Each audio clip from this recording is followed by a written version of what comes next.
100 यक्षिणी सालों कौन से है? दफन पड़ा है। एक ऐसा सच जिसे जानने की कोशिश कई लोगों ने की, लेकिन लौटकर कोई पहले जैसा नहीं आया। एक नाम जिसे लेने से पहले लोग आज भी चारों ओर देख लेते हैं, यक्षिणी। कहा जाता है इसे जानना आसान है, किताबों में, कहानियों में, लोक कथाओं में, लेकिन इसे सह पाना हर किसी के बस की बात नहीं। क्योंकि यक्षिणी सिर्फ डर नहीं देती, वो आपके भीतर छुपी इच्छाओं को जगा देती है। और जिस दिन आपने उसकी मौजूदगी महसूस कर ली, उस दिन के बाद नींद, सुकून और सच्चाई तीनों आपसे दूर हो जाते हैं।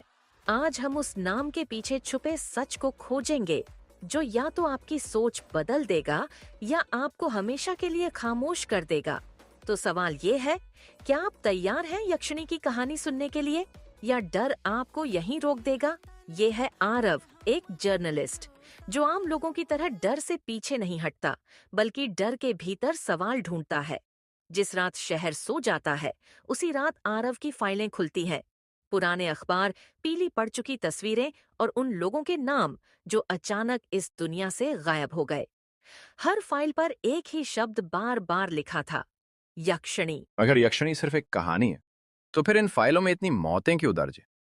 अगर ये सिर्फ लोगों का वहम है, तो फिर हर गवाह की आंखों में एक ही डर क्यों तैरता है?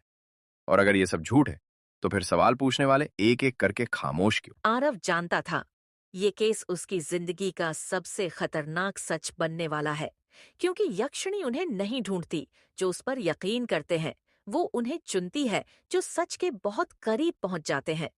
और उस रात जब आरव ने अपनी नोटबुक बंद की, कमरे की बत्तियां अपने आप झिलमिलाने लगीं, जैसे कोई उसके सवालों को सुन रहा हो।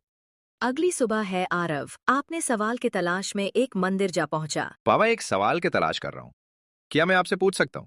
है बेटा, बोलो, क्या सवाल है? बाबा, यक्षिणी कौन है? और ये कहाँ मिलेगा कि यह यक्षिणी है भी या नहीं? बेटा, जो नाम तुम पूछ रहे हो ना, उसे जुबान पर लाने से पहले लोग आज भी माथे पर हाथ फेर लेते हैं। यक्षिणी कोई साधारण आत्मा नहीं है। वो न तो किसी दुर्घटना में मरी, न किसी शाप से बंधी।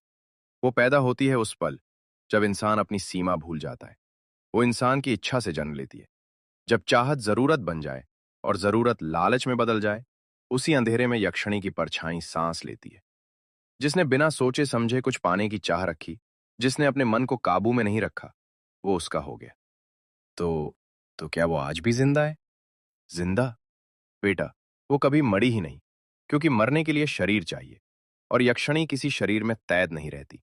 वो हर उस इंसान में जाग जाती है जिसके दिल में